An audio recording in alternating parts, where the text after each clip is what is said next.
বইতে এসে দেখো এই যে দেখতে পাচ্ছ এখানে এসছি। এখানে হলো মিঠুনের সেই পুরোনো একটা বই আছে না, কি যেন বইটার নাম আমার বেশ মনে নেই।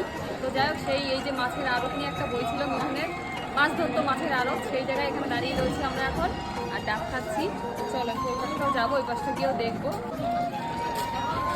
রোদ এখানে, তাই আমি পুষ্কর আমাদের অনুষ্কার টুপিটা নিয়ে চলে এসেছি। ওরা ওখানে বসে রয়েছে আর আমি অনুষ্কার টুপি সেই নৌকা সেই পাড়ে যে দেখতে পাচ্ছি।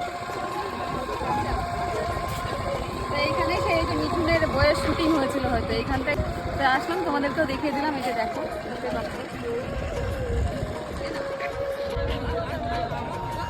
এইখানে যে বইয়ের শুটিং হয়েছিল সেই বইয়ের নাম আর কি শুনলাম যে অন্যায় বিচারে, যে মিঠুনের বই। আরও কি কি বই শুটিং হয়েছে বললো, পাগলু পাগলু। তো যাই হোক এখানে হয়েছিল শুটিং, তো সেই জায়গার থেকে একটু ঘুরে আসলাম, তোমাদেরকেও দেখলাম। তো চলো এখন যাওয়া যাক।